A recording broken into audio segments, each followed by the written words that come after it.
What's up, all you umbral vampires? Hover into the stinky dragon and lap up our latest libation. Take a leap of wraith. It's a mixture of sunlight-scented tea bags, boiling incorporeal water, a giant hand of limonade, and topped with unripe grass berries. One nip of this necrotic nectar and your pores will pour darkness like never before. Previously, our adventurers arrived on the scene of the ruins of Résine, but after some constructive conversation with Cobb and other compadres, they ended up exiting to their endpoint of Fort Endridge. The party was promoted and put in charge of privates, but their proceedings were put on hold when a prowling perpetrator proclaimed their lesson plan for Gunther. Grab a guzzler and let's get back to this gassy goss.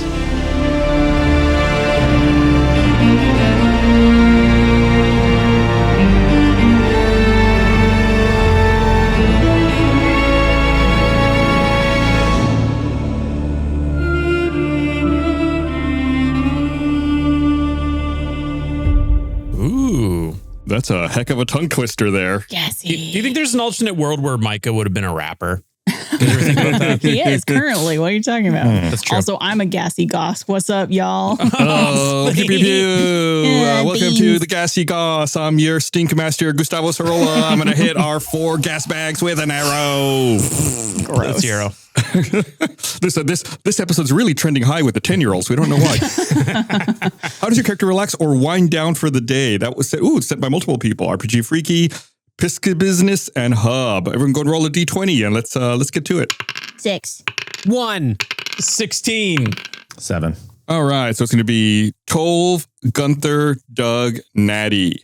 Well, hello, I'm Blaine Gibson, and I play Tolv. Yoo-hoo, it's me, Tolv. I am a Thaumatek barbarian, and I am a level 6. And, sometimes when I like to wind down, I, let my hair loose. And by that, I mean take off my skin that belonged to my adopted father. And I hang it out, and I nourish it with lotions and all these things to, help it to last longer. And then I like to take an oil bath to like C03PO, to make my joints feel nice and loose.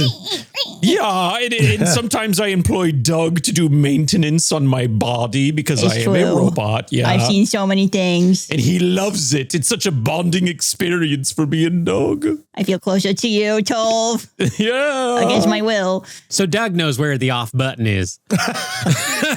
I'll never tell. The second time that you have mentioned the off button, it's very concerning. I liked the idea of you washing your skin and accidentally putting it in the dryer and it shrinks and you can't get it back on. I bleached it. Oh no! Who put a red t-shirt in with my skin? Which one of you did this? Is that how Tolv gets a sunburn? It's like just pink all over. Yeah. Oh, man, I love that. Thanks, Tolv. Appreciate that. We learned a little bit about you. Who did I say was next after there? Next, we got Gunther. Oh, wow. Hi, I'm Chris Demarais. My mom. Are you okay? You surprised him like that, Gus. Why are you surprising him? I play You gotta Gunther, warn Chris. the Croak Folk fighter, and I'm, of course, level 6. Of course, level 6. What I do to relax is, of course, I like to burrow. You all know that. I find a nice, cool spot, and I burrow in, and then I relax and take a little burrow nap, and then I like to read. Where I have some a text that is important for me in my village that I read. People magazine.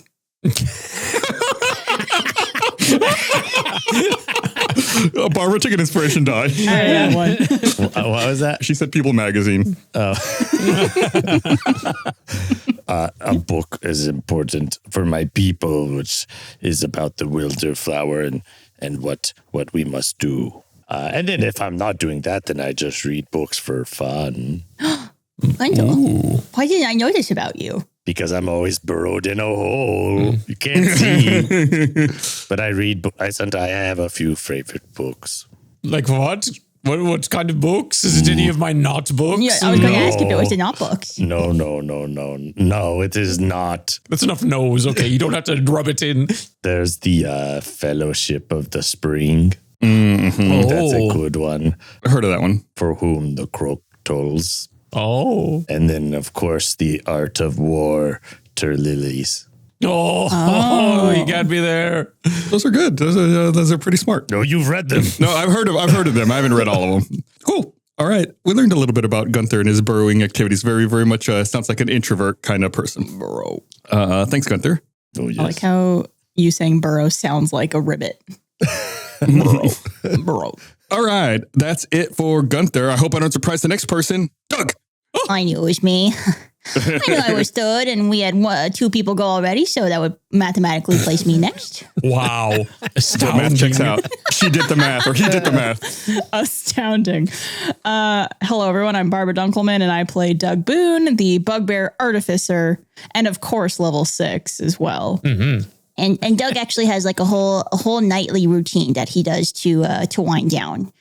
First, he takes a nice long bubble bath and really gets in on his fur, scrubs it nice and well, make sure, the dirt's out of there, it's all fresh.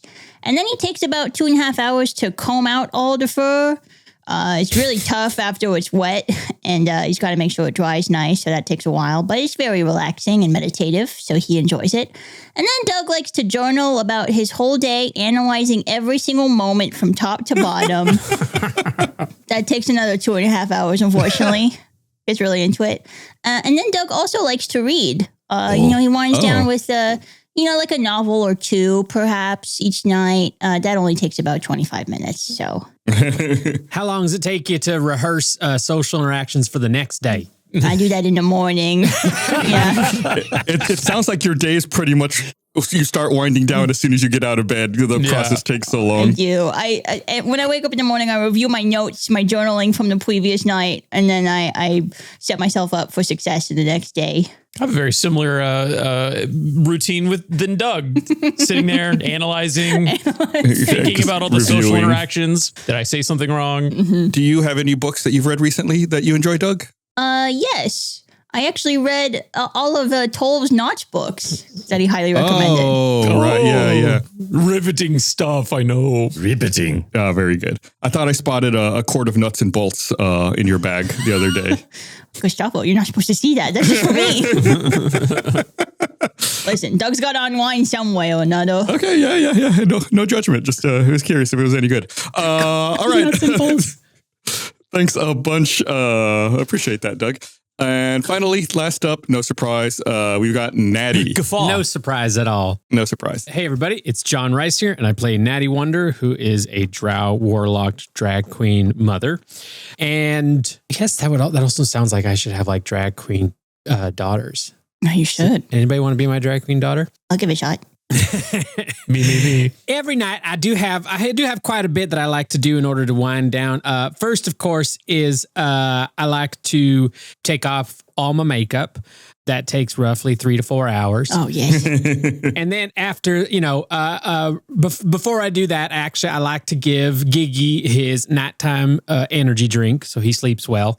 And then I do all my makeup and, I put my wig in its pressure atmosphere controlled case that I keep in order to preserve it perfectly for every single day. And then what I actually like to do is I like to journal a little bit, but I like to try to write lyrics for little songs about what happened during the day as like a little practice for writing songs. And so, I'll write songs about, writing in my journal, Gunther being mysterious and weird again. I guess I should add another chorus to that song. And I would hear writing a song about Doug and his luscious locks and his beautiful hair. I can't wait for you to perform this at the end of all of this. Yeah. It's going to be a rock opera at the end of our journey together. But yeah, I like to write. I like to write little songs, little ditties. No Tolv songs, huh? No Tolv. I was watching Blaine the whole time you were saying that about me and Gunther, and Blaine just waiting patiently. I've noticed you try to make everybody's answer today about you. That's Blaine. That's Blaine. Gus, I'd like to request an inspiration dice for getting Blaine to break character and go into Blaine. Blaine just wants to be loved.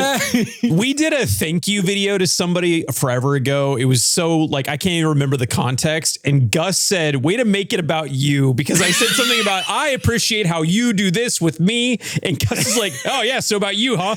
It has stuck with me ever since. Oh my Never God. forgotten about it. I don't even remember that. That's so funny. I think about it all the time. Guys, are we actually real performers if we aren't self-centered? No. I mean, That's true. That's true. Anyway, let me talk. No, my favorite part about that was you got Blaine to break character and he like looked down and looked away. Like no one will ever see that. It was the crushing weight on him as he made the realization. a shame. Yeah. Very good. Blaine, you are loved. Don't worry. Oh, thank you. All right, thanks everyone. Learned a lot about your routines. And as you all are here talking, looking over your letters, Gunther, you see something of a shadow flit past your peripheral vision. Make a perception check at disadvantage. Ooh, dirty 20. Nice. Oh, nice. Very good perception. You catch a quick glance of a creature prowling along the ceiling. It has multiple limbs and 2 sets of eyes, but it's difficult to make out its shape, almost like it's camouflage.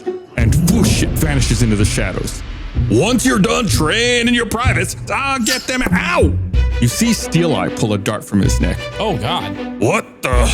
Crash! One after another, all the officers in the room collapse to the floor unconscious.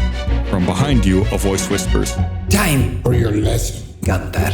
Here! the glint of nunchucks strike across your body with a wham! Oh my gosh. Are we about to fight ninja toads? How old are they? Teenage Mutant Ninja Toads, Teenage Mutant Ninja Toads. No. Toads in a half shell. You got to sing it the melody backwards, so it's not copyright strike. The melody, not the lyrics.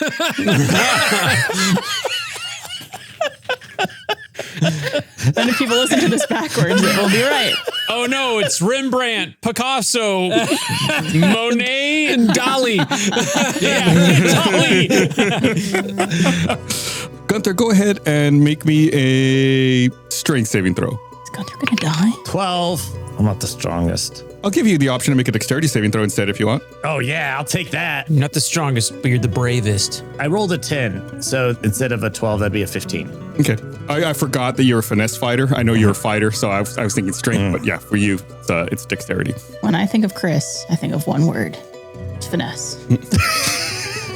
No, it's pronounced a mess. Oh, fine S. A mess. So you were standing there and the nunchuck come out of nowhere and hit you, doing 19 points of bludgeoning damage. Oh, ouchie. Nunchucks, huh? Yeah. Before you, you see what appear to be 2 Thoads conjoined at the hip, and they're wearing masks with slits for eyes and a full black bodysuit that appears to like cause light to disappear, and it makes them blend into their environment stealthily. They're attached? Yeah, it appears like they're attached at the hip, and they're moving completely in sync. Cool. Have I seen anything like this before?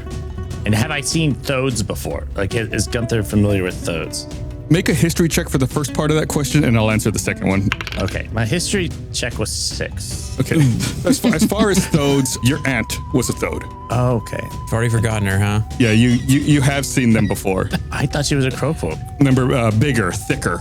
Yeah, like a thick toad. And you've never seen anything like this before. They're obviously very strong martial fighters, which, you know, you're very familiar with. But you've never seen any creature move like this so in sync. It is time for your lesson, Gunther. I've been waiting for my lesson. And God, Everyone, let's go and roll initiative just to get everyone involved here. Gunther, is this like your brother? Is this how you after we met your aunt and she assaulted you, I'm assuming this is tradition of some sort? no, I do not know them at all, but apparently they are teachers. No. They're underpaid. They bought their own school supplies. Oh, that's depressing. 14. 18. 19. 22. So I think it goes Tolv, Gunther, Doug, Natty. Doug ran those numbers twice. I implemented them in my calculator. And then I'll roll for the mysterious figures as well. Figures. 7. Great. Thick. Tolv, you see this scene unfolding in front of you. Before you do anything, why don't you help me describe this room a little bit? Right now, you're in the Fort Endrich headquarters.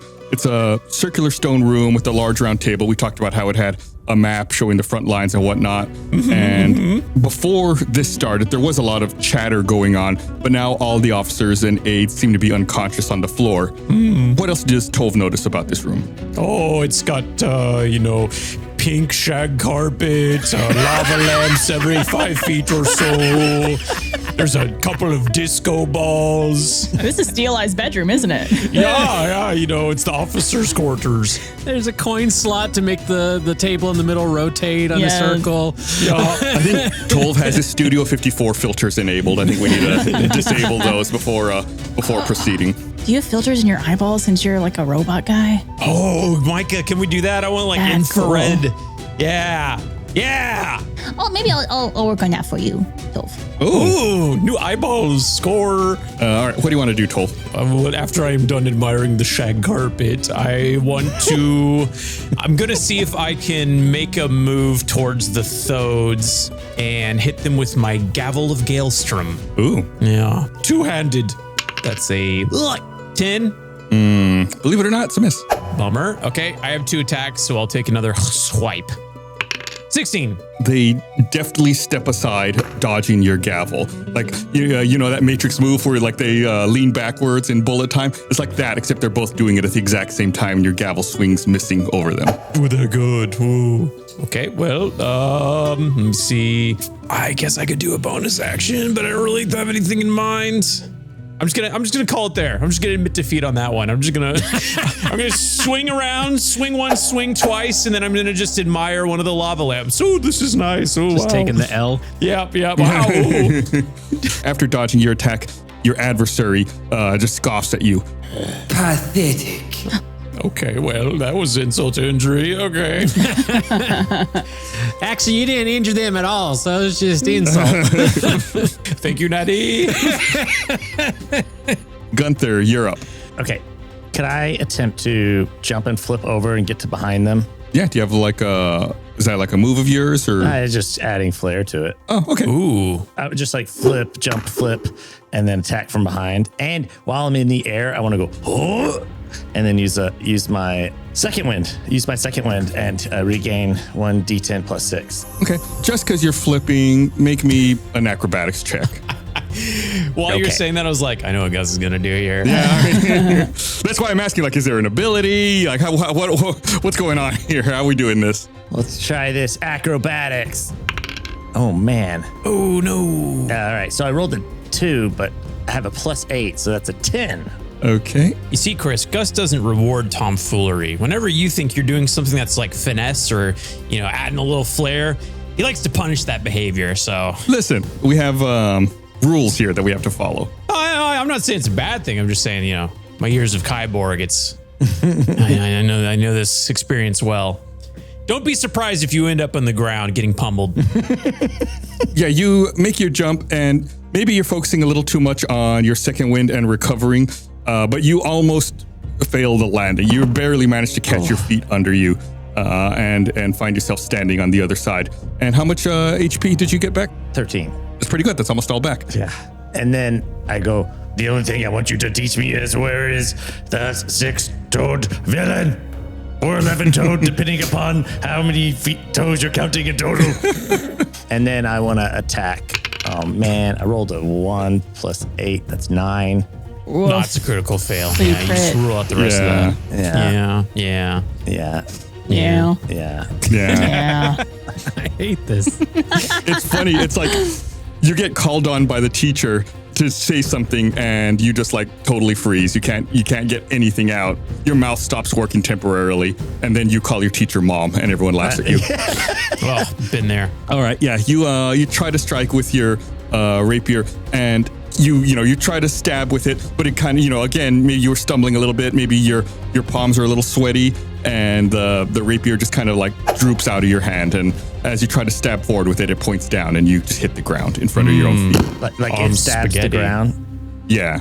Am I disarmed? No, you still have it in your hand. Okay. But yeah, it's I'm just trying to describe an embarrassing scenario for you. Okay. Well then, oh shucks. Second attack, and then try and use my second attack to get him. All right. Careful of the shag carpet, Gunther. Yeah, if you get blood in that, it's never coming out. All right. 21. Nice. Oh, that actually does hit. Yes. I rolled a 1, but I'm going to reuse my skill to re-roll that. I need to know what the skill is. It's the whatchamacallit skill, Gus. The whatchamacallit skill. I don't see that in the rule book. It's not here in the index. Piercer. Once per turn, when you hit a creature with attack that is piercing, you can re-roll one of the attack's damage dice. Okay, and you must use the new roll. Yeah, but I rolled a 1, so... Yeah, can't be any worse. Yeah, so that's a 12. Nice. And then I want to use... Oh, wait, I already used my bonus action. Dang it, never mind. I don't want to do that. All right, well, I'm done. I'll take the 12 damage. You'll take it? I do have much to learn. You're right. I rescind my previous comment. All right, you lash out with your rapier after the embarrassing failed attack and move to strike the foe in front of you with it. But they very quickly pull out a sigh from their garments and catch your rapier. Are they tired? And they redirect it back to you. And the rapier pokes yourself in the shoulder. And you take 3 points of damage from your own weapon. Oh, no. I should have not re-rolled and just... it would have hurt less. It would be a shame to kill you. I agree. All right, that is it for Gunther. Doug, you're up, and after Doug is Natty. Doug, before you attack, why don't you tell me about something in the room? You know, it's this room you're in. Why don't you give me an element? Why don't you describe something that Doug would notice going on in this room? It seems like there's like wallpaper on the walls, but it's kind of peeling off a little bit. Need some repair? It seems like there's maybe like messages written under it or something like that. Ooh, mysterious. Kind of creepy. Nice. All right. Could I ask what these guys look like? Like, what color are they? You can't tell because they're totally covered in this black suit. All you can see is like the slits around their eyes. Okay, gotcha. I'm going to keep it simple. I would like to cast Guidance. Am I close enough to Gunther where I could touch him? You can be. Okay. Like, if not, you could move yourself to be close enough. Yeah. I want to move up to just like tap Gunther on the shoulder and be like, Listen, man, I see you're really struggling here, and it seems like these guys have it out for you, so I just wanted to help you out. Thank you. And at first, Gunther, when you touch him on the shoulder, goes, ah! Like, sorry, I know my hand's really big. Now, Barbara, did Doug do any flips on the way there to kind of match Gunther's finesse? Yes, he did a somersault. The fur gets tangled in the shag carpet, and Doug is just laying on his back, entangled in shag. No, it's all static electricity from the roll. So when he comes out of the roll, it's everything out. When he touches him, it goes, like a little. He does a little. Also, the guidance is only for ability/skill checks. Okay. So just in case that comes up. Thank you. That will be my turn, but my Steel Defender is there. Oh. So Gambot's gonna emerge as well. What does that sound like? He's a little rusty. We haven't used him in a while. Sounds like a monkey. Robot monkey. He's been listening to Giggy and he's trying to emulate him. Don't do that. So he comes out and he is going to roll up to the Thoads, plural. And he is going to do a Force Empowered Rend melee attack, which is a +7. What do you attack with? Oh, this is a Gambot. Gambot, Yeah. yeah. That is a 22. Wow, that's impressive. Yeah, I mean, that would hit. And that does 1d8 +3, so 6 points of damage. 6. Ugh. Do I want to take that? Yeah, I'll take it. Oh, okay. And then he rolls back and he kind of like bounces his little head to make him look tough. Oh. You get him, Gambot. Is there anything else, or is that it for Gambot? That's it. All right, that is it for Doug. Up next is Natty. Then after Natty is your enemy. Then we go back to Thoad. John, before Natty goes, why don't you you tell me something that Natty would notice in this room that apparently is a nightmare of interior design? I mean, that's a subjective opinion at that point. No, this is objective. Yeah, Natty starts looking around, just kind of taking in the room, and she notices a few wet spots on the floor that she's going to have to clean up later. Giggy. The shag carpet's going to really soak that all up if she doesn't get to it quickly. I can smell this visual. Yuck. Is he not wearing his diaper? He is. It's just right now it's on his head for some reason. Yeah.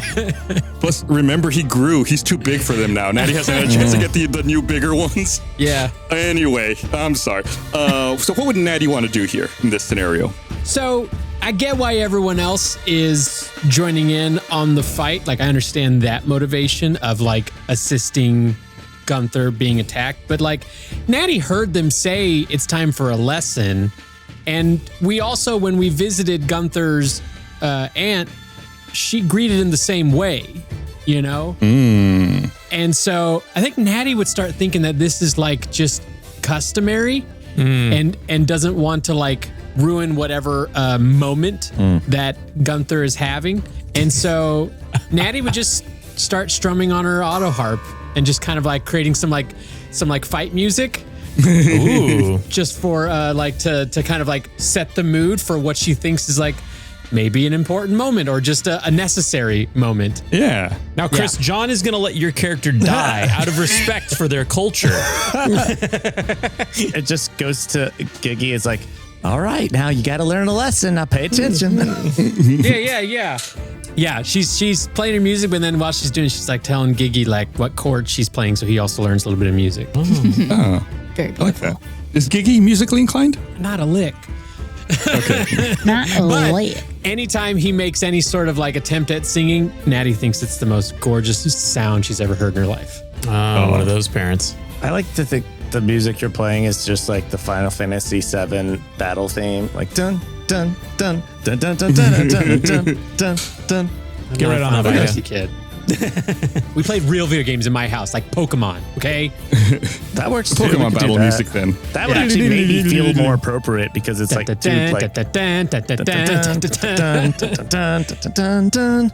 Yep, that music played on repeat for a while when you were like doing things like gym fights or the Elite Four.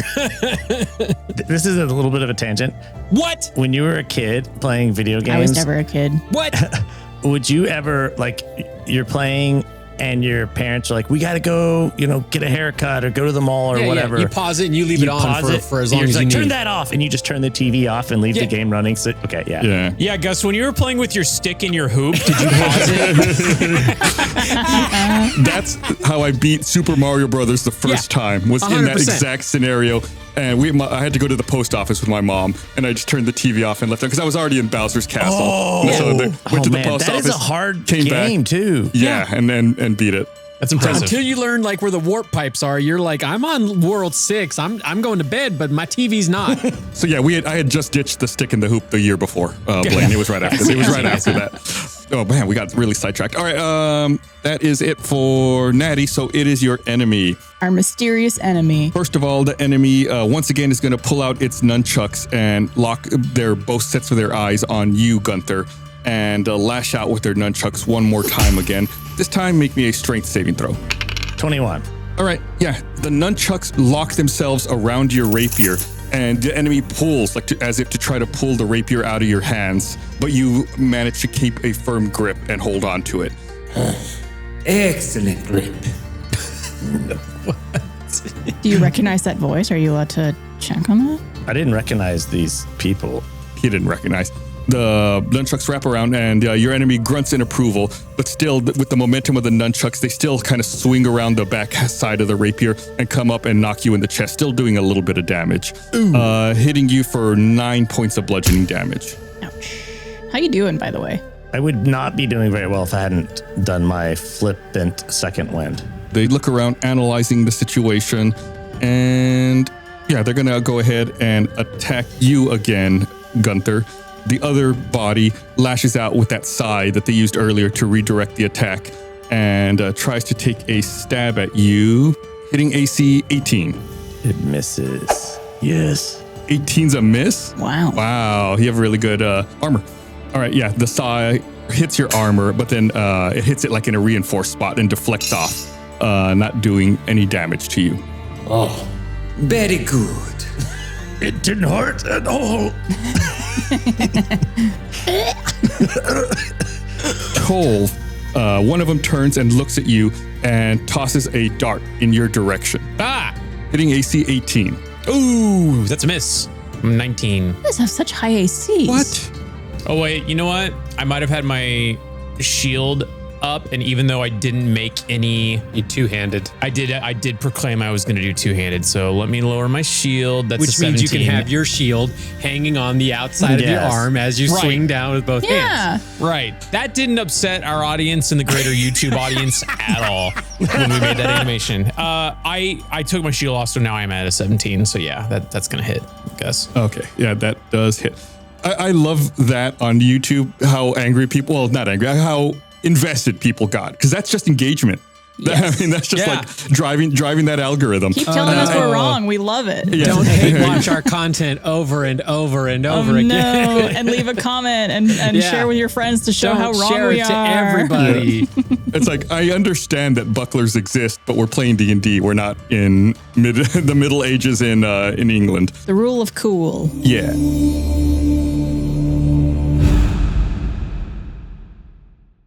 Hey everyone, I want to tell you about something really awesome we're doing over on our Patreon. We've been playing Baldur's Gate 3, the award-winning D&D video game, but completely in character as Mud, Bart, Kyborg, and Gum Gum. So if you think our normal adventures are chaotic, wait until you see us in a fully open-world RPG where anything is possible. Bart's looking for love, Kyborg tries to solve every problem with backflips, Mud tricks me into using Bart as a weapon, and Gum Gum is learning about life and where babies come from. So if you like the Infinites, this is for you, and it's only on our Patreon. We've got a whole collection of exclusive gameplay videos, like John and I playing Elden Ring as Gunther from Campaign 3. There's also D&D one-shots and mini-campaigns with new characters and wild adventures. So go to stinkydragonpod.com, where you can access all of our exclusive content and a bunch of other cool perks. That's stinkydragonpod.com. It is the best place to directly support the making of this show. Thank you so much. Thanks for watching this episode of Tales from the Stinky Dragon. Hey, speaking of Tales from the Stinky Dragon, did you know there are many, many ways you can directly support the show? One of those ways is by checking out our online store at store.stinkydragonpod.com and picking up some awesome merchandise. We have products featuring not only every campaign, but every player's character as well. Everything from hats to shirts, to hoodies, to stickers, to mugs. All things Stinky can be found at store.stinkydragonpod.com. Plus, as an added bonus, if you make a purchase at store.stinkydragonpod.com, you might get a personalized thank you audio message from one of our cast or crew. Talk about value. So open up a new window right now, head over to store.stinkydragonpod.com and tell them Gus sent you. I rolled like a 35 on my persuasion, so you have to. Go. What do you wait? Go.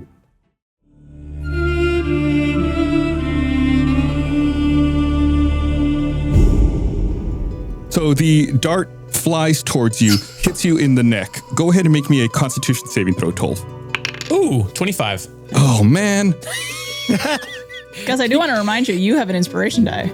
I do. Barbara! Yes, yes, yes. That was his roll. That was not my roll. Otherwise, I would have done it. It's not luck. I don't have a luck dice. It's an inspiration dice. But yeah, thank you. I absolutely would have used it there. Yeah, the dart hits you, and you instinctively reach to your neck and pull it out. And you look at it, and you feel a little woozy. And you look around and realize it's the same kind of dart that took out the officers and aides in the room. But you manage to shake your head and regain your faculties. Okay. You only take some piercing damage, and you take 10 points of piercing damage, but you manage to stay awake. Okay. And for their final attack, the enemy once again narrows their eyes and looks at your weapon, Gunther, and they once again lash out with their nunchucks, trying to wrap their nunchucks around your rapier. Go ahead and make me a strength saving throw. They're not moving away from Gambot, are they? Because I don't know if that would provoke an opportunity attack. No, all of these people are within melee range already because they all attacked them. So it's all right there. He's watching though. That's a 13. Okay. Yeah, this time you're unable to hold on to your rapier, and they pull down with all their might on the nunchucks, and your rapier comes out of your hand and sticks into the ground, point first into the ground. Gus, can you take that again instead of into the ground, into the shag carpet? Into the shag carpet. The rapier pierces the shag carpet, angering your parents because they just paid to have that installed. Doing that with the nunchuck was how Splinter got defeated Shredder at the end of the Ninja Turtle movie. Oh, yeah. That's right. I forgot about that. He had Michelangelo's nunchuck, and he wrapped it around his little weapon. I have not seen the Ninja Turtles movie since it came out in theaters. Like, what was that, in like 88, 89 or something like that? You use your stick and hoop as you 90. roll down the street towards the theater. I watched it 4th of July. It's really good. Holds up. I'm so old, and it was so long ago. I remember I paid $2 to see that movie. Whoa! That's how much a movie should cost. Okay, so your rapier is now in the shag carpet in front of you, and the nunchucks swing back around and strike you in the jaw, doing 14 points of damage, Gunther. Is Gunther trying to speak as his jaw is broken? It's not broken, no. So you're like at 1 hit point? I'm at 1 hit point. With that, the enemy in front of you stows all of their weapons, puts away the scythe, puts away the darts, and returns the nunchucks to their belt. The lesson is finished. I'm nearly finished. You have much to learn, young one. I know. Who are you? Tell me. Let us go outside and speak privately. All of us. Yes. What, us too? Yes. Could Gamma come? He is the mightiest of you all. Yeah, he is actually. The only one who made a late on you. So yeah, I think pretty strong. The figure before you turns and walks briskly to the door. Again, like totally in lockstep. It's uncanny how the two of them can move so precisely together. Doug, Natty, and Tolv, why don't the three of you make me constitution checks? 11. Nat 2023. 14. Doug and Tolv, something about the excitement of all this, and you've been going for quite a while now, traveling and doing all of these things. You're starting to get kind of a little tired. You both have 1 level of exhaustion now. Rude. Exhaustion means -1 to all D20 checks when outside of combat. Okay. The figure turns and walks out of the room. Well, as everyone leaves, Gunther looks around at all the officers passed out and then does a little salute with his little kick behind his foot and then walks out. I like to picture he does the salute, then like rubs his jaw, and then goes out. Hopefully they don't think it was us that did this to them when they wake up and none of us are here. And before Tolv leaves, he looks and he sees into the bathroom that the shag carpet extends into the bathroom floor up into the toilet. And he judges quietly. And Gunther notices that there are framed pictures of past generals, but they were done by like someone's relative who's really, really bad at art. But they were like too polite to like say no, so they were all hung up and they look terrible. Mm-hmm. It's like the refrigerator of Fort Endridge. Man, I rented an apartment years ago that had shag carpet that went all the way into the bathroom, and it was absolutely gross. I hated it. As long as it's not in the toilet space. Yeah, it went all the way around the toilet and everything. It was. That's awful. I don't get it. Yeah, it was terrible. So does everyone follow the figure outside? Yeah. Yeah. Yeah, Natty and Gigi are doing the same unified step kind of thing like they're doing. Anyone can do it. The two of you, just for fun, make me, I don't know, dexterity checks just to see. 1 for me, 1 for Gigs? Yeah. Okay. Gigs. Natty rolled a 5. Gigi rolled a 21. Oh my God. Gigi's like a perfect copy of the figures in front of you. Meanwhile, Natty might be too distracted looking at how adorable Gigi looks and almost accidentally kicks him by accident. I can't stop looking at him. Yeah. He's too cute. So cute. You all walk outside of HQ to see this figure before you. They take off their masks and turn to look at the 4 of you. Gunther, what is the lesson you have learned today? Do not strike unless I am certain it will hit and not hit me back. No. Wrong. Oh. Natty raises her hands. Yes? Don't bring a sword to a nunchuck fight. Almost. Not quite. Tolv raises his hand. Oh, okay. You. Get a grip. You got to hold on to your saber better. I mean, come on. Yes. All right, I'm a ninja now. Yeah. Ninja pirate. Yeah. Gunther, if your opponent cannot hold on to their weapon, they cannot use their weapon. I'm going to let that one down. Gunther coughs up some of the blood from his beating and then writes a note using it so that he won't forget it. So he'll remember it because it's written in his own blood. And don't forget, an opponent is truly disarmed, but no one will fight alongside them. And they fight alone. Is that why you guys are like joined at the hip, literally? Yes, but you see, We are no longer physically conjoined. that's the hip. And they undo the wrapping that's around them, binding them together. And you see that they are indeed two separate individuals. Whoa. You were like fighting us on hard mode? Is that wow. Well, according to them, you're more powerful when you're together versus alone. Yes. Barb's look of surprise when you said yes. Yes. Well, they're excited about I it. think we're their star students. We used to be physically conjoined. But after a bloody combat 2 years ago, We were separated we still strap ourselves together when we fight. in order to have the ultimate combat prowess. What happened 2 years ago in which you were split asunder? Bloody. Combat. With who? Our enemies. They look at you like you asked a dumb question. Oh, there's a lot of people out there. Why have you come for me? Shannon sent us to provide you training And to convey the lessons that we know to aid you. in your search. Thank you. What may I call you? We are Renéesús. Which one is Renee and which one is Seuss? Yes. So like when you were separated, was that kind of like cool? Were you actually kind of relieved because you had some autonomy or? No! Oh, It was terrible. all right. Gunther, we know that Much like we were separated, you have been separated from your friend. Yes. perhaps it is time To reunite with them. and increase your powers together. Talking about Bunlap? They talk about Bunlap. Have you spoken with Bunlap? Do you know of his plight? Together, are you guys Bunther? It's better than Gunlap. We have not spoken to him But we have observed him. in Sky Blue Falls prison. He needs your help. Perhaps it is time to reunite with him. Yes. Do you know anything of the 6-toed villain? Or 11-toed, depending upon if you're counting all the feet. We got to nail this guy's branding because it's very confusing right now. 6 or 11. Well, Micah pointed out I previously said 6-toed, and then I later referred to him as 11-toed. All I can say is, You will find them when you are ready. and you are not ready yet. Ooh, burn. Gunther nods and shakes his head and looks down. Everybody, go ahead and make me a perception check. 30-20. Nat 20.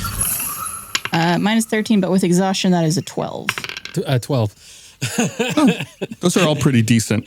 I did the thing where you like look at your cards for poker, put it down, you go, I gotta look at them again. All four of you hear bees buzzing angrily. Versus happily. Bees? Yeah. Buzz, buzz, buzz. Yeah, y'all in another campaign have met happy buzzing bees. Can we tell where that's coming from? Like what direction? It appears like it's coming from maybe behind and under you. It doesn't make sense. You turn to look around, but you can't see where the sound is coming from precisely. Like in a tunnel that's underneath this ground, as in there have been in the past. Maybe? Maybe. Nice. All right, everyone, ready your tongues. Okay, what are we going to do with our tongues, Gunther? Yeah, what's the plan? You use your tongue to wrap around them. Giggy just starts licking the ground. Nice. I have a question. Yeah. That thing I got, Nouns are fun. Yeah. Names, that titles. thing I got from the A thingamajiggy. water person, Sea drinker? the sea drinker. I got a thing that can help you find things. Oh, wasn't it like a water pouch or something that had endless water? The Octopot of Obscura. Okay, can I use that? Turns water into inquisitive ink, dribbles some out, ink flows towards hidden things in the area, and I want to use it to find bees. Okay. Yeah, you go ahead and pour some out. Go ahead and roll me 4d6. It's a 16. 2, 4, 6, 4. Yeah. We have this mechanic, I guess now might be a good time to introduce it and to explain it, called Dice Pool. You may hear us use this every now and then from here on forward. So this is my explanation to the players, and it's my explanation to the audience as well. So the Octopot has, what did I say, 4d6? And you roll those, and we kind of track your progress. And any dice that rolls a 1 through a 3 is dropped. So in this case, you rolled, what did I say, 2, 4, 6, 4? We dropped that 2. Gotcha. So now moving forward, you have a 3d6 pool. So when you want to use it again, use 3. And the number you roll kind of determines the progress you make. And it's kind of a depleting resource as time goes on. Okay. So now in the future, instead of 4d6, you'll be using 3d6. Gotcha. Since we dropped the 2. And as this comes up again in the future, I'll re-explain it again 1 or 2 more times because I'm sure it's a new mechanic and we're learning the ins and outs of it. Incentivized not to roll low. Yeah. Correct. Or too often. Correct. It's a way to kind of limit the use of something without saying like 2 uses per long rest. It's a little more luck and interactive based. Yeah. I like it. Yeah, I think it's fun. You know what, Gus? I'll approve. That's fine. You can continue to use this. Yeah. Micah, Blaine approves. Now he doesn't want to use it anymore for some reason. I don't know. The ink kind of dribbles out from your octopot and goes in the direction back towards the HQ and then seems to seep straight into the ground. Oh, that shag carpet is absorbent. Yeah. Well, I think we're outside now. They are under the ground. We are being attacked. Being attacked. Do you think they're coming towards us or they're just maybe passing by? I would assume they are attacking. I've been attacked by surprise already once today. We can be proactive and attack them. I can hit my hammer into the ground and cause a cave in. That sounds like fun. I shall burrow. Can I try and burrow underneath wherever that ink went? Yeah. Do you have like tools for that, or is that just like a Gunther thing, or? I don't know if I have explicit tools. I just cast something that like they do. Yeah. I'm just trying to figure out like how that would work. Yeah. I have a shovel. You begin digging into the ground. Doug pitches in a shovel. It takes a little while. At first, it's just dirt and not much else. I like to think the shovel that Doug actually has is one of those little sandcastle shovels. Little plastic one. Tiny plastic one. Yeah, you start to get really tired, and it just seems to be dirt. So we hear bees under the ground. Yeah. Angry bees. Angry bees. Renaissance? Is that what their name is? Renéesús. Hey, Renéesús, dude, is this like a cool attack that you had planned that you didn't really get to? Do you familiar with these bees? You turn to ask Renéesús, and they're gone. Oh, cool. All right, we just got Batman. That's neat. Did they turn to the bees? There's a note on the ground where Renéesús once stood. Oh, can I pick it up and read it? Yeah, you pick it up and read it. Arm yourself with friends. Did you say arm yourself with friends? Yes. Okay, so I feel like there's a theme going on here about like just being together and like, you know, having your like good camaraderie with people you work with and stuff like that. That you know, not like don't be alone. So I think this is really just trying to tell, don't split the party, no matter what we do. Never, ever, ever. Or it could mean for you to all take your arms off and I fight with them. That's an idea. Yeah. I was thinking you were going to say this like Voltron, where they are literally your arms. Wait, you know how like earlier today, how we were promoted and now we all have like little privates that are at our command? No? Sorry. Gus says no. Saying little privates is very funny. Oh, we have like a team. Each of us has 3 privates at our command. Yeah, but aren't they all like passed out in the other room on the shag carpet? Gus is losing it. Sorry, Barbara. Gus is losing it. I mean, digging holes, it seems like a perfect thing for them to do. It's true. We could put them to work. Put your privates to work. Yeah, make your privates work for you. Before we proceed, I just want to cover like a metagame point of order. So, Gunther, you have actually learned a lesson from Renéesús today. If you refresh your character sheet, you'll have a new ability on there. Oh my goodness. Oh. Do never be alone. It's called Stop Sucking and Hold On to Your Sword. Count him. High five from Barbara there. It's called Disarming Attack. Oh, Gunther lesson. Disarming attack. When you hit a creature with an attack roll, you can expend 1 superiority die to attempt to disarm the target. Add the superiority die to the attack's damage roll. The target must succeed on a strength saving throw or drop 1 object of your choice that it's holding, with the object landing in its space. Do you want to practice? Yes, but I'm worried about bees. Is there anyone around? Yeah, the fort's pretty bustling. You know, everyone inside HQ right now is unconscious, but you assume they'll be back awake at some point. But yeah, there are other members of the Mortalion walking around, accomplishing various tasks. There's a group of 4 recruits walking by, practicing their marching. Could I go up in front of them, right in the line of where they're marching? Yeah, you're a corporal now, so they all stop and they salute you, Doug. Ooh. I salute them back. At ease, friends. Friends. I mean, subordinates. Yeah, there you go. Doug is a natural, I have to say. I have a very important mission for you guys. So me and my fellow corporals here, and Doug points back to the group. We've been heard a strange kind of buzzing sound that's coming from underneath. It's almost like angry bees, specifically very angry bees. Do you guys happen to know what those might be or what it's from? One of them steps forward and addresses you. Sir, we have heard reports of the Nectar Knight in the area, and there are rumors that he was imprisoned underground.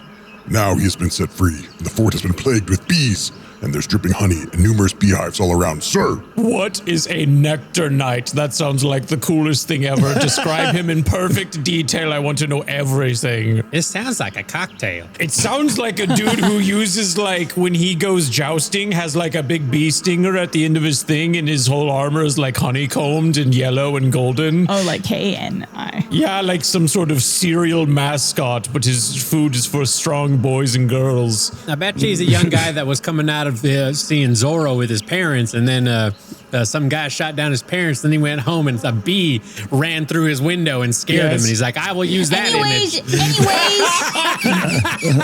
I don't know these people anymore. So, he said he was imprisoned underground and he escaped?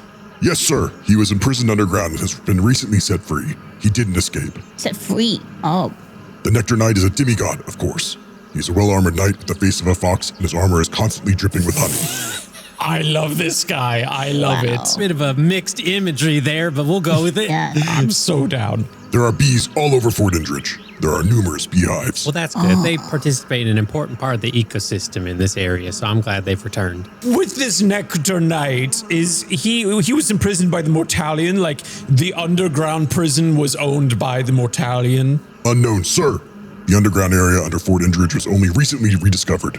I believe you all discovered it, sir. Yes, we knew that. Of course. Are we using that area now, like the Mortalion, or is it still the Undarians? Oh, yes. We hope to be building a Temple of the Bloodbather coming soon. And the private points to a hole in the ground, and there's a sign near it that says, Temple of Bloodbather coming soon. Is the Bloodbather another... Is the Bloodbather another demigod? Flawless, Barbara. Flawless. I was just going to ask Gus, but I was like, I should just... I know, I liked it. That was a perfect transition. The Bloodbather is actually a major god. Okay, I have another mission for you guys, okay? Once we're done talking, Doug and the others might have more questions, but there is a room where there are a bunch of sleepy officers, okay? First and foremost, I want you to re-wallpaper the walls in there because they are falling and being stripped, okay? And I want tie-dye wallpaper, okay? And then I want you to put a fluffy pillow under the heads of each of your superior officers so that they have a nice nappy time. Well, they're already sleeping on shag carpet, which is pretty plush. Yeah, but I mean, imagine the favor that they will get by, waking up and they have such a nice nap on a nice cushy pillow. Yes. Before you get to that, I do wonder, are these bees hostile? Like, are they, disrupting you guys here in the Mortalion, or are they kind of peaceful? They're mostly an inconvenience, sir. They seem to be all over the place whenever we're trying to get work done. We're having to deal with excess honey and honeycombs and constantly harvesting it and trying to relocate them. Doug, just be careful not to lose your glasses. What? It's a My Girl reference. Oh.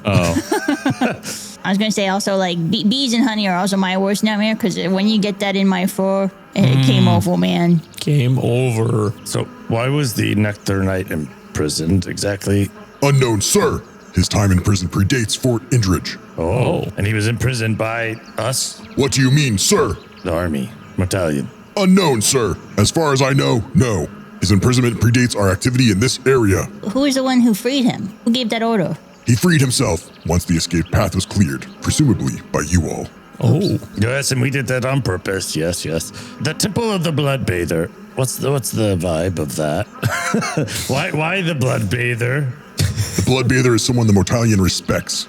He was once a brave mortal warrior who ascended to godhood because of battle prowess, and all great mortal warriors aspire to follow in his footsteps. He is super strong and a patron to humans. Personally, I feel like we should be exalting the olive branch god, The peace god, not the bloodbather. We are in a military. Yeah, I know. You are aware that we're part of a fighting force that's goal is to participate in combat of a war. Yes, I just want to be aware of the military-industrial complex. I don't want to fight just for poops and giggles, okay? Ideally, we finish the war so that we can have peace, you know? If there's nothing else, sir, we'll get back to work making the officers cozy.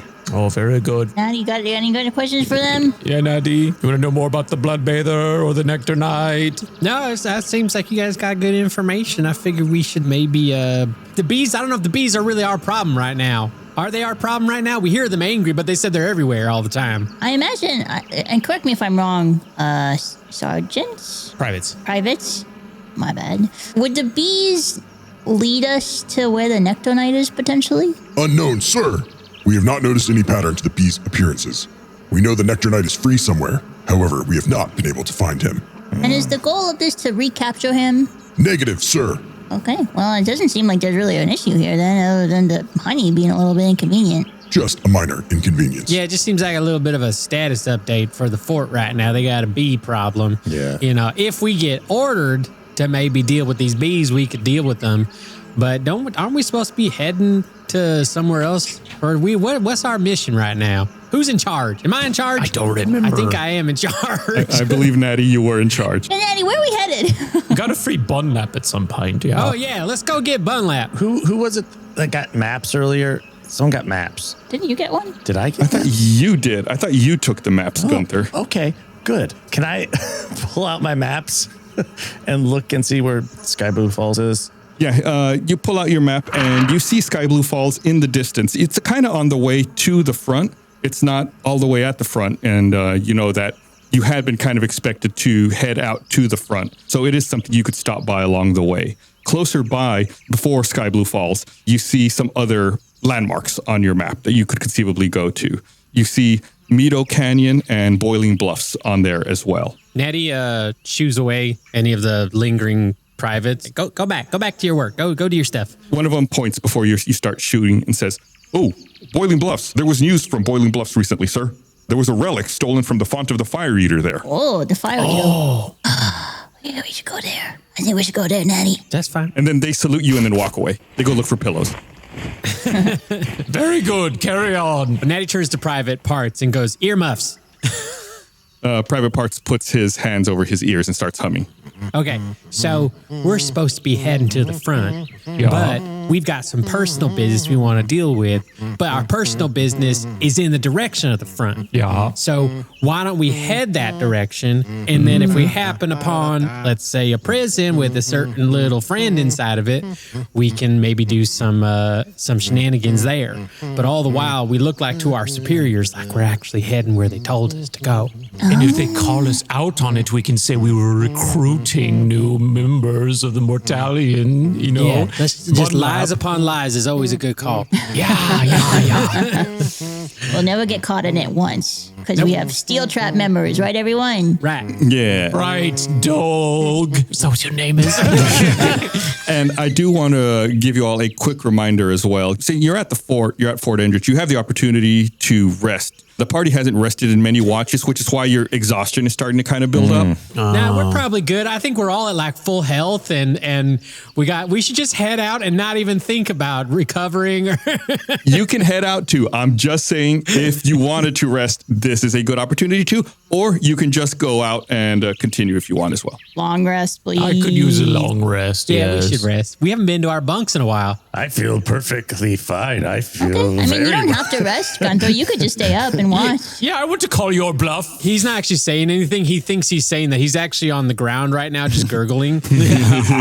No, I say that because I had a long rest recently because of that whole trance with the bedrock. Which is why Gunther did not have to roll for exhaustion. Long rest time? Yeah, let's go to our bunks. We can actually sleep in our beds for once. I sleep in A-Team's bed.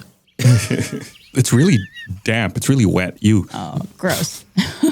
Yeah, and if you all want, you can use the downtime to pursue other things, talk to each other, talk to NPCs, work on any long-term projects or goals you might have. It's really up to you guys. If you all want to do anything, you tell me. And if not, we can continue too.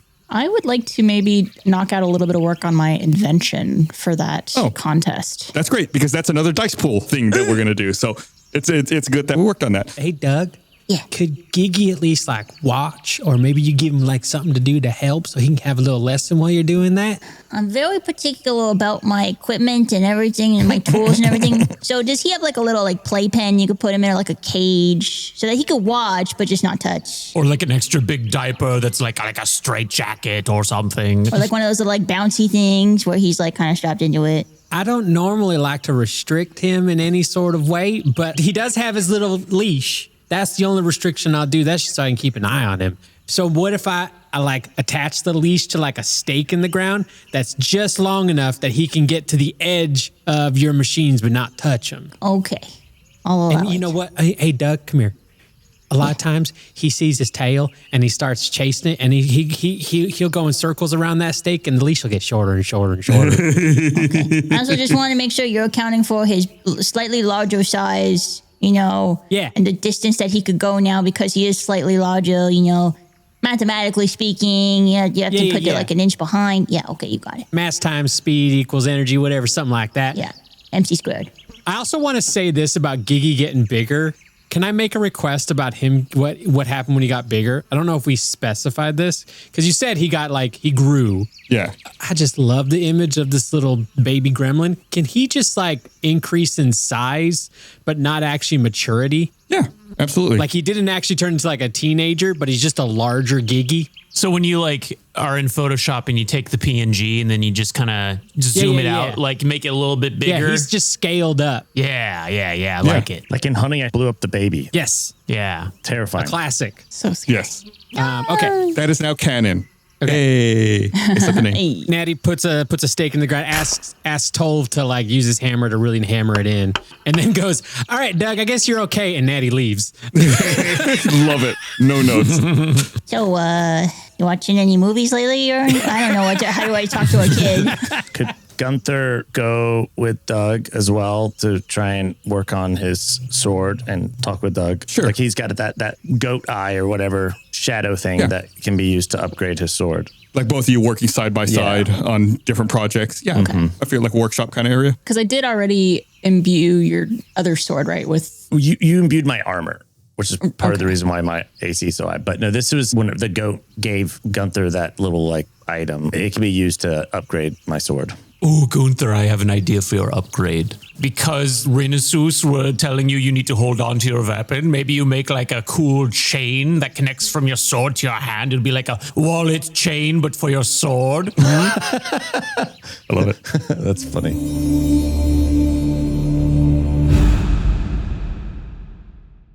I'm Micah Reisinger, writer, editor, and composer of Stinky Dragon. Beneath the dramatic dice rolls, the spellbinding storytelling, and hilarious hijinks lies a secret ingredient. A force so powerful that few dare speak its name, but you seem trustworthy. It's called music. Every piece of original music from Stinky Dragon is available to you for the low, low price of free? Free. Are we sure about that? That's a typo, right? It's got to be a little bit more than that. Okay, it is free. Okay. All right. My entire catalog of Stinky Dragon soundtracks, that's 13 albums of sweeping orchestral scores, pulse-bounding battle themes, and emotional ballads, now yours to underscore your epic D&D sessions or set the mood while you mow the lawn or walk your fur babies across the road. I don't know, whatever you do to listen to music. Stream Stinky Dragon soundtracks now wherever you get your music for free. Hey guys, it's me, Blaine, and I got a quick question for you. Do you like puppets? Well, of course you do. Everybody loves puppets. Well, I have some great news for you Tales from the Stinky Dragon fans. We adapted the Infinite campaign into its own puppet show called Stinky Dragon Adventures. Each episode's about 11 minutes each. The story focuses on things from both the podcast and things that we just wrote specifically for a puppet show that we thought would be funny and cute. You can check it out at our Patreon at stinkydragonpod.com. And here's a little sneak peek just so you can kind of see what you're in for.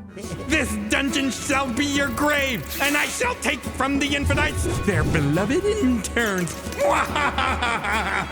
They don't even know who we are. Let the pain begin.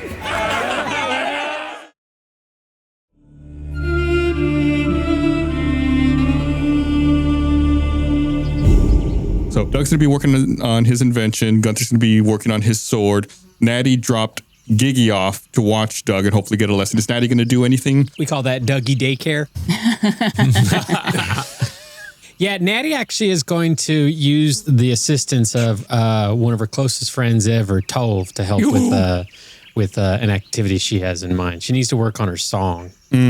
Oh, you picked the most musically inclined member of the team. And Tolv, you're going to assist Natty with that? Yes, I have something else in mind that I'll do, but I also want to chill with Natty for sure. Okay, Doug, we'll start with you since, you said what you wanted to do first. So, this invention, this is from the flyer, right? That you saw in the High 3 that you're entering into the contest? It was for the Build Your Best contest. Have you mentioned what the invention actually is or what it does? I think I did in passing, but just a reminder, the contest was to make an invention that should embody the values of finding and rescuing endangered wildlife without using any wood in the invention.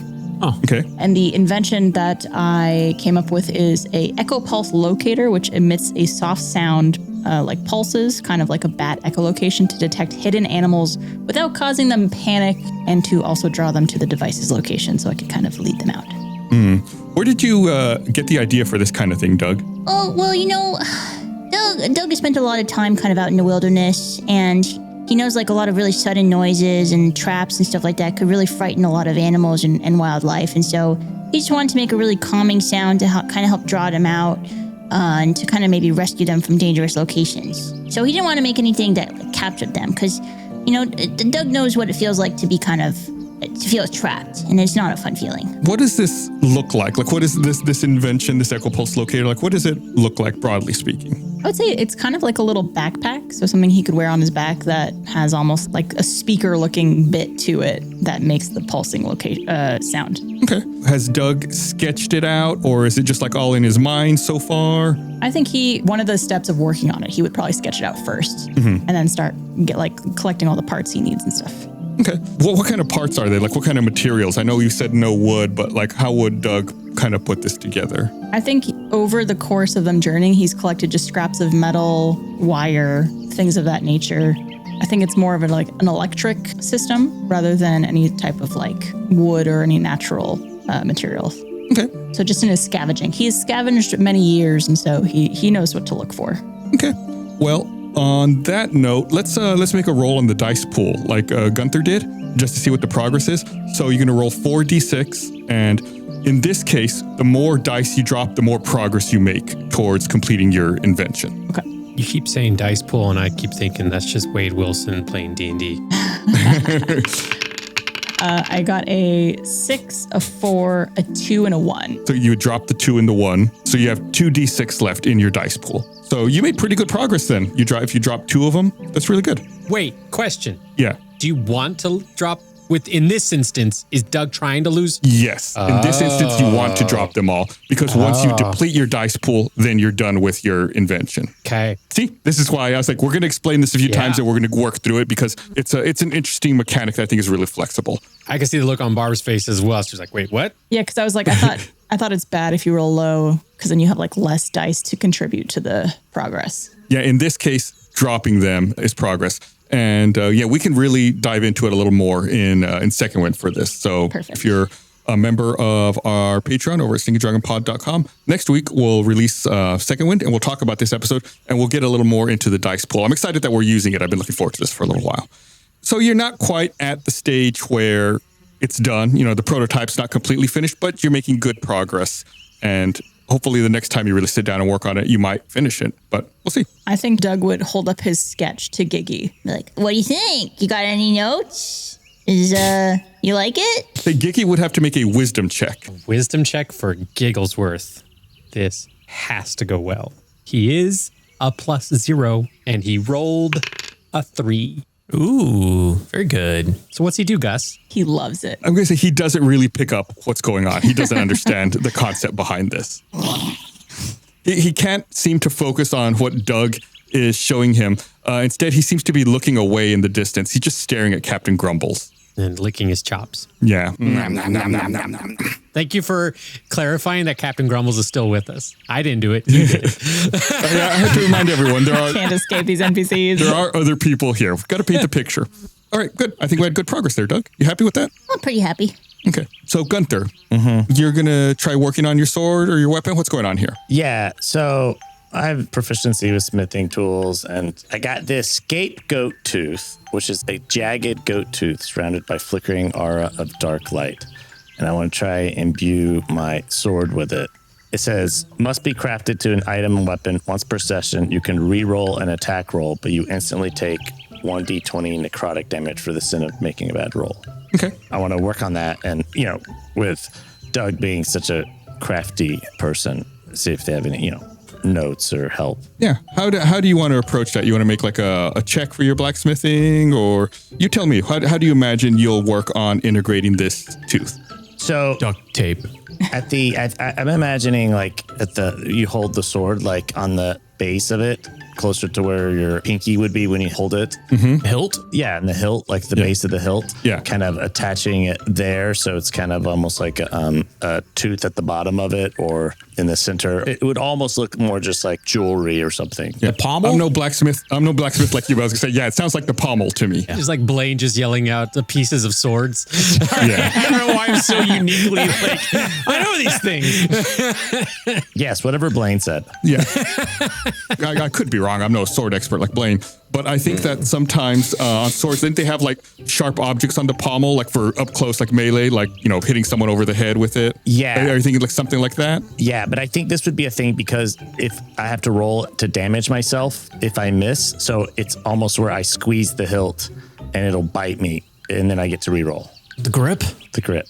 Okay. Does that make sense? I think so. No. I'll tell you what, audience, why don't you draw us what this looks like? Oh man, it's gonna be worse, Gus. Not you, Chris. I'm telling the audience. The audience Okay. can draw us how they picture what Why they are you think it putting looks this like. on the audience? They're nice to us. but does it make sense? Like, because you hurt yourself if you use it. Yeah. So I want to be able to like bite. It's like a bite. Yeah, I get you. I think I know what you're going for here. Why don't you make like a blacksmith check or something? What's a blacksmith check? I don't know. That's why I'm asking him. How about is that like a sleight of hand? I'm trying to think if it's more dexterity or strength based. Yeah, it's not sleight of hand. The actual rule is D20 plus proficiency. That's from Micah. Plus just the proficiency. I got you. Yeah, go ahead and roll a d20 then and add your proficiency bonus, which is +3. Thank you, Micah, for knowing the rules. That's 11 plus 3, so 14. Oh, can I use that thing that Barb gave me? What's it called? Yeah, at some point in this episode, you got to say something. Butt tap. Yes, the butt tap. You can use the butt tap and add D4 on that. did. I didn't touch your butt. It was guidance. Guidance. So that's an extra one. So The duration on that's typically only 1 minute, but we'll say that that you can And still we've had use a it. long rest. Yeah. It's one day. So that takes you to a 15. I believe so. So you rolled an 11, +3 is 14, +1 is 15. That is exactly the number I was looking for, was 15. You weren't going to make it if you didn't use that guidance. So yeah, you work and you're able to integrate the tooth into the pommel/hilt of your rapier. Nice. Cool. While I'm working on it, can I talk to Doug? Doug, Yeah, I'm afraid to go look for Bunlap. but he's your friend. I know. Are you just afraid to go to the Sky Blue Falls prison because they're looking for you, or are you afraid to actually see a friend? I'm afraid to see him again. Why? What happened? I abandoned him. I left him. And then he got arrested and has been in prison? No, we were both in prison and I left and I abandoned him. Well, that's a little awkward, not gonna lie. I don't know, I just... Well, here's the thing about friendships. They kind of ebb and flow, and sometimes we do things we regret, but I think if and when we do see him again, I think all you just need to do is say you're sorry and maybe, give a proper explanation for why you left him. I imagine it was so that you could maybe come back and get him out, right? That is what I would like to think I would do, but I have not. Well, he might forgive you. I hope so. Anyway, I'm gonna go now. Look at this cool tooth I put on my sword. Maybe you guys could just join yourselves at the hip, and all will be forgiven after that, because then he'll be forced to be with you, No other choice. Do you show Doug your sword that you modified when you say that? Yeah, look at the sword. Doug holds it up almost like it's like a child's science fair project. Wow, actually, this is pretty good. You want me to test it out for you? If that involves stabbing me, then I prefer no. Is there like a pillow nearby since we're near the bunks? There's Giggy. Stop it. I would never hurt a child. Do you remember all I taught you about sword fighting? Sure. One of the privates you talked to earlier was walking by with a stack of pillows. I thought you were just going to say one of the privates is walking by. Stab him.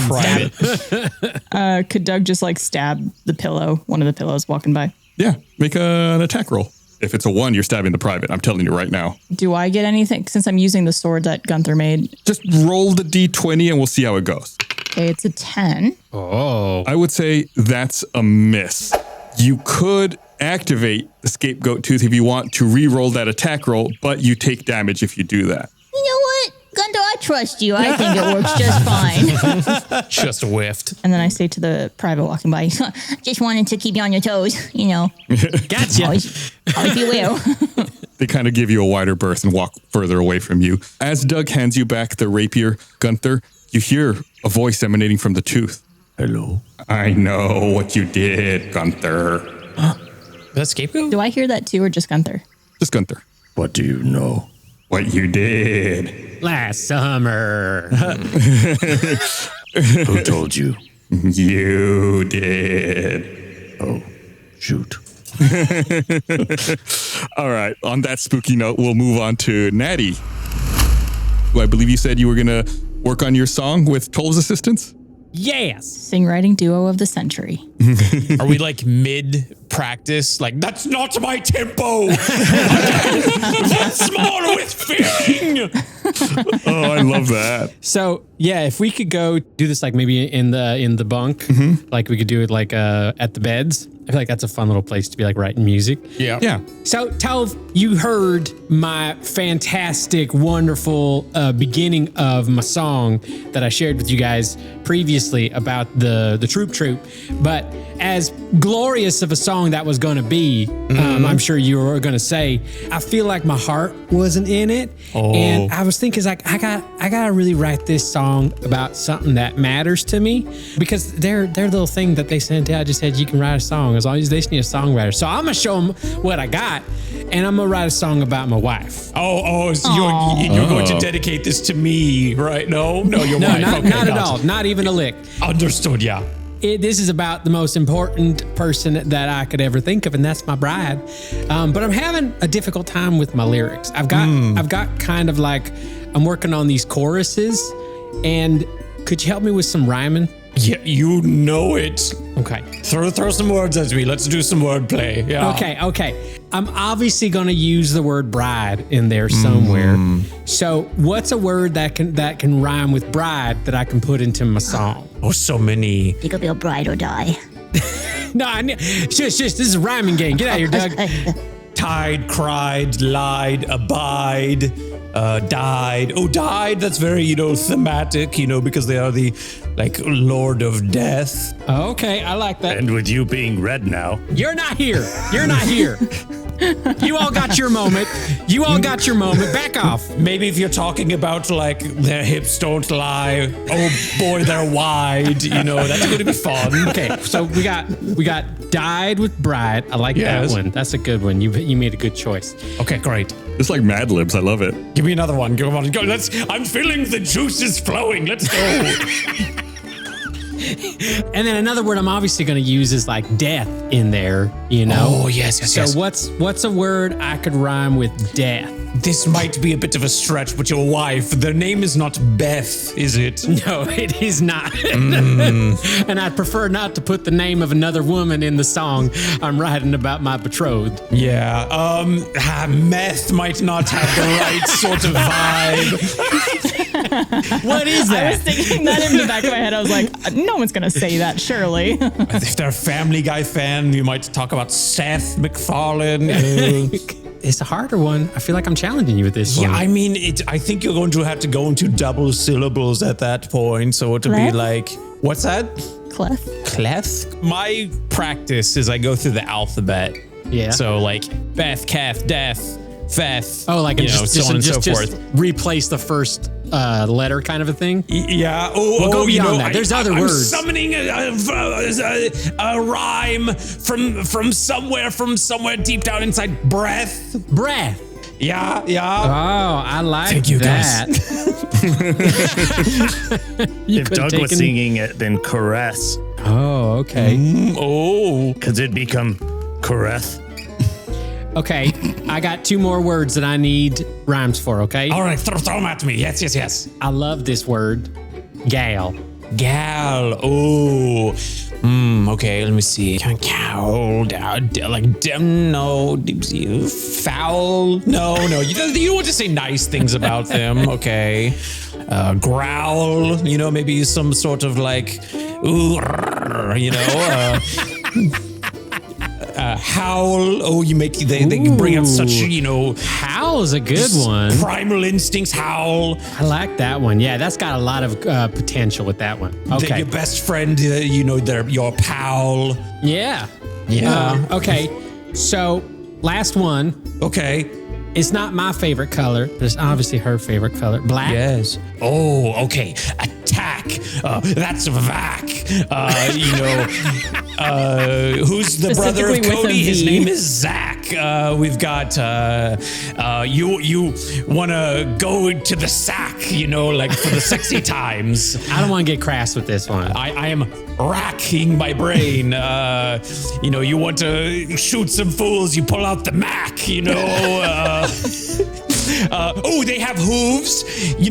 Their hooves go click clack. Oh, and your wife has hooves, doesn't she? She does have hooves. Yeah, baby got back. I don't know. Don't cut him some slack. I like back.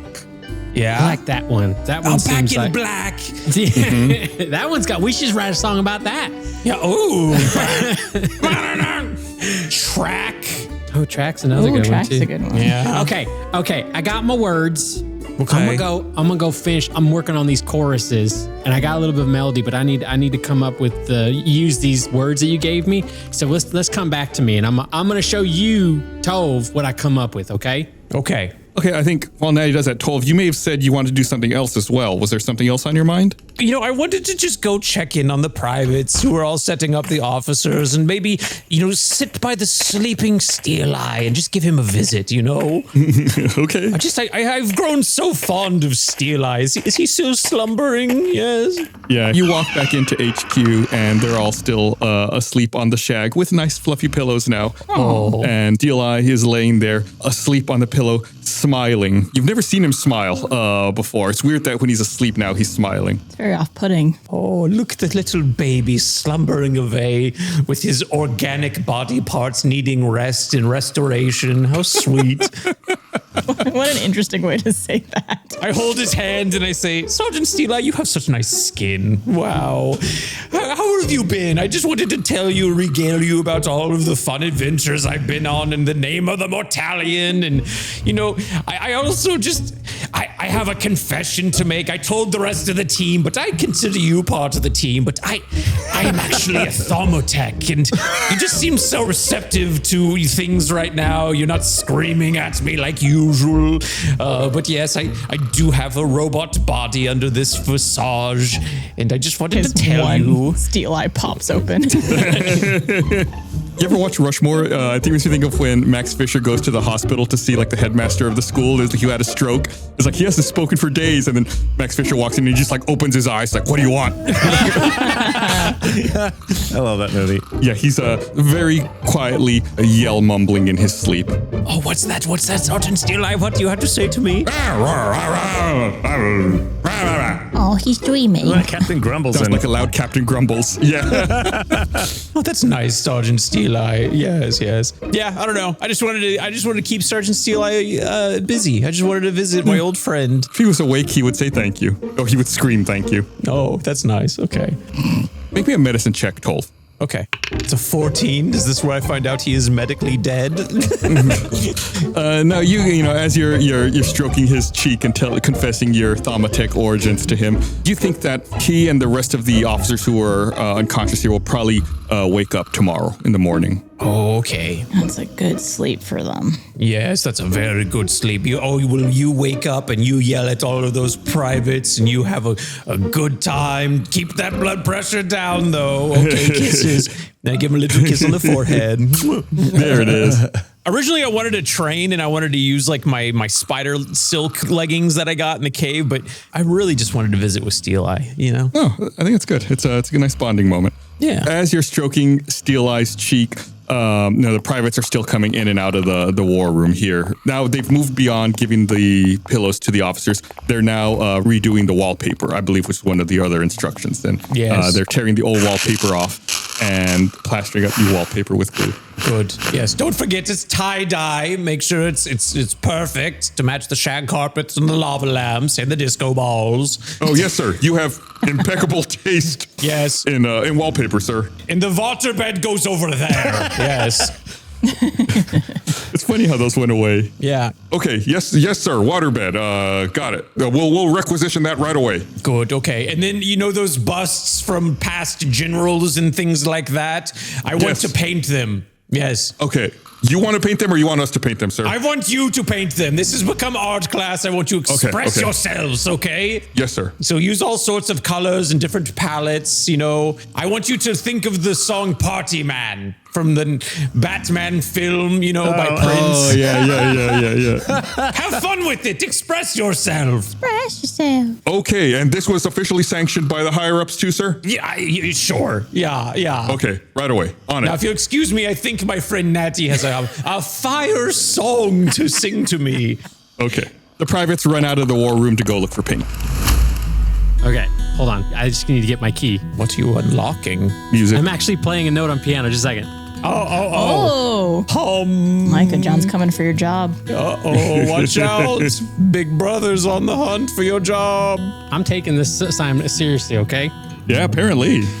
Okay, so nervous. Breathe. Just breathe with your organic lungs. Yes, just in and out with the air. Okay, the title of the song. You want to know the title? Of course, yes. It's Dancing with Death. Ooh, that's a very lovely title. Here's how it goes. Dancing with death, she's my sugar sweet bride. She fills me with love, I feel like I've died. When the reaper comes a-calling, honey, don't hold your breath. It's a party in the graveyard when you're dancing with death. And then there's one more, there's a little bit more, and then we go, my silent lady steed, she's a beautiful gal. Clippity-clop, clippity-clop, her sight makes me howl. Ooh. When the midnight bell rings, darling, don't you look back. You'll be laughing in the afterlife with my lady in black. Wow. I don't know how this is happening because this is not my real skin, but I have these goosebumps now. What is this feeling? That's amazing. That was really good. There you go. Genuinely goosebumps. Yeah. Doug gives a standing ovation. Give yourself an inspiration die if you don't have one. Oh, good. I'll take one. That was good. That's very good. Micah, that's a GCDG progression. There you go. I mean, it's no gum, gum, gum, gum. Here comes the sun. I don't know what you're talking about, Doug. That was deeply moving. Doug, you're working on your invention, really focusing on it, looking at it, trying to piece together all of these spare parts that you found. And as you're doing that, you have to blink a couple times because you see a face slowly materializing and appearing on top of your invention, looking back at you. What the? The face appears to be half metal mask and half obscured with a void of stars and a body of clouds. And then as you're looking at it, the face begins to almost like emerge from the invention and begins standing up. And then there's a person standing before you. You look around and you're no longer in the workshop. You're in a room with a reflective floor, almost like glass. The ceiling made of starry constellations constantly shifting. Small puffs of clouds slowly circle the room. It's almost like the clouds are granting you visions of future technologies. Whoa. What kind of future technology do you think Doug might see in those clouds? I don't even know if he'd be able to grasp the concept of future technologies because if it's hasn't been invented yet, I imagine it's maybe ways to communicate with the gods or even people who have passed or like see through different like dimensions or realms or anything like that. I think that's something he envisions being something he would like to have. Yeah. That's what they say about technology, right? Like advanced technology is indistinguishable from magic. Yeah. And it's, it's just like really eye-opening for you. And the figure before you speaks. Hello, you. How are you doing? What's this you're working on? It's just an invention for a contest. Who are you? Oh, I'm the Veiled Eye. I love inventions. Why don't you tell me more about it? First of all, it's a pleasure to meet you, oh great and powerful Veiled Eye. Oh, what's your name? I'm Doug Boone. Doug Boone. Nice to meet you, Doug. Nice to meet you. I'm just working on a little invention for a contest, but it's still, it's a work in progress, so I'm kind of a little embarrassed if you're looking at it right now. Oh, it seems impressive. Does this help locate creatures? It does. How did... I guess you are the Veiled Eye, so you would know. Oh, yes, it seems like fine quality craftsmanship. You should be very proud of this progress, Doug. I don't say this lightly, but I think I could die happy right now. It's not your time, Doug. You have to bring me your invention in person. This one?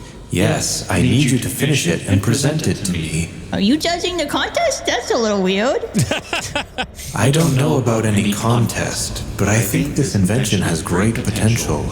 Why don't you come to Meadow Canyon and bring me this device so I can ascertain its capabilities? Meadow Canyon, but we're going to make our way to the Boiling Bluffs.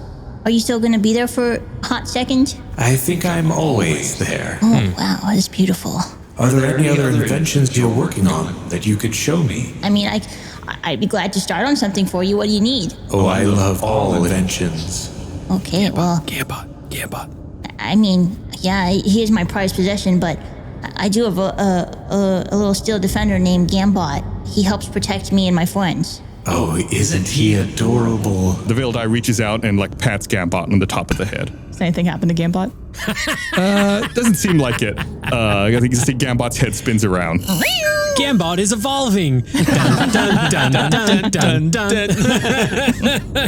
Nerds. I sense you have something in your heart waiting to be made, Doug. I guess I just don't feel as inspired lately. Some of my inventions in the past have caused so much pain, and I guess I'm just afraid. Well, the past is just that. It's time to move forward and learn and grow. I have faith in you, Doug Boone, that you'll be able to do whatever you set your mind to. You want to give me a little clue or a little hint? Maybe code word? Map. Yeah. Wait, what was your name again?